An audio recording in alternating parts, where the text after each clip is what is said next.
அனைவருக்கும் வணக்கம். மருத்துவ குறிப்புகள் சிலவற்றை சொல்கிறேன், கேட்டு பயனடைங்க. நீங்கள் அதிகமாக கோவப்பட்டீங்கன்னா கல்லீரல் பிரச்சனை ஏற்பட வாய்ப்பு இருக்கிறது. அதிகமாக துக்கம் இருந்ததுன்னா நுரையீரல் பிரச்சனை வர வாய்ப்பு இருக்கிறது. அதிகமாக கவலைப்பட்டீங்கன்னா குடலில் பிரச்சனை ஏற்பட வாய்ப்பு இருக்கிறது. நீங்கள் அதிக மன அழுத்தம் இருந்ததுன்னா இதய பாதிப்பு ஏற்பட வாய்ப்பு இருக்கிறது. மூளை பாதிப்பு ஏற்பட வாய்ப்பு இருக்கிறது. மாரடைப்பு வரவும் வாய்ப்பு இருக்கிறது. அதே போல் அதிகமாக பயம் இருந்ததுன்னா கிட்னி பிரச்சனை ஏற்பட வாய்ப்பு இருக்கிறது. அதே போல் அதிக நேரம் படுத்து இருந்தீங்கன்னா காலையில் தூங்கி ஏஞ்சிக்க மாட்டாங்க. காலையில் 7 மணி 8 மணி தூங்கி நிற்பாங்க. அதுமாதிரி இருக்கிறவங்களுக்கு நுரையீரல் பிரச்சனை ஏற்பட வாய்ப்பு இருக்கிறது. அதே போல் அதிக நேரம் நின்று கொண்டு இருந்தால் சிறுநீரக பிரச்சனை, கிட்னி பிரச்சனை ஏற்பட வாய்ப்பு இருக்கிறது.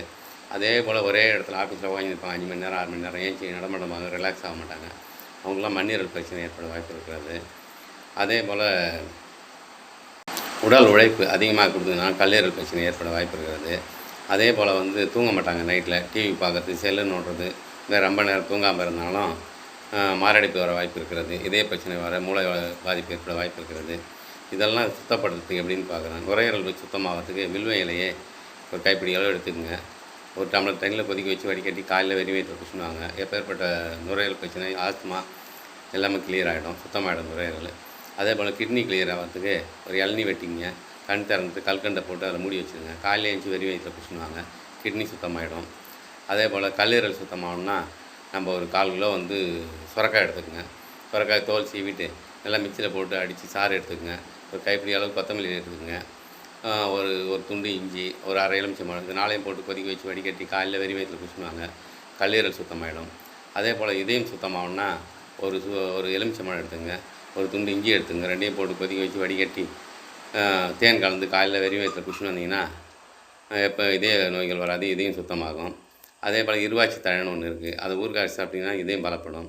அதே போல் மாங்கொட்டையை காய வச்சு பொடியாக்கி அந்த பொடியில் தேன் கலந்து சாப்பிடுவாங்க, இதயம் பலப்படும், இதயம் சுத்தமாகும். அதே போல் பாத வெடிப்புக்கு அரசம்பால் தடவி வந்தீங்கன்னா பாதம் வெடிப்பு சரியாயிடும். அடிக்கடி சுண்டைக்காய் சாப்பிடுவீங்கன்னா வயிற்றில் இருக்கிற பூச்சிகள் வெளியேறிவிடும். அதே போல் அன்னாச்சி பழம் சாப்பிடுவீங்கன்னா வயிற்றில் இருக்கிற பூச்சி வெளியேறிவிடும். அதே போல் கேரட் சாப்பிடுவதுனால வயிற்றில் இருக்கிற பூச்சி வெளியேறும், கேன்சர் வராது. அதே போல் தூதுவளையோட காய் இருக்கும், அதை ஊறுகாய் போட்டு சாப்பிட்டு வந்தீங்கன்னா கண் பார்வை அதிகரிக்கும், பசியை தூண்டும். அதே போல் ரோஜா இதழ்கள் சாப்பிட்டு வந்தீங்கன்னா ஆஸ்துமா குணமாகும். அதை முகர்ந்தீங்கன்னா மூக்கடைப்பு நீங்கிவிடும். ரோஜா இதழ் சாப்பிட்டு வந்தாலும் சக்கரை வியாதியும் கண்ட்ரோலுக்கு வருது. நம்ம சேனலை சப்ஸ்கிரைப் பண்ணுங்கள், லைக் பண்ணுங்கள். இன்னும் சில மருத்துவ குறிப்புகளோடு உங்களை சந்திக்கிறேன். நன்றி, வணக்கம்.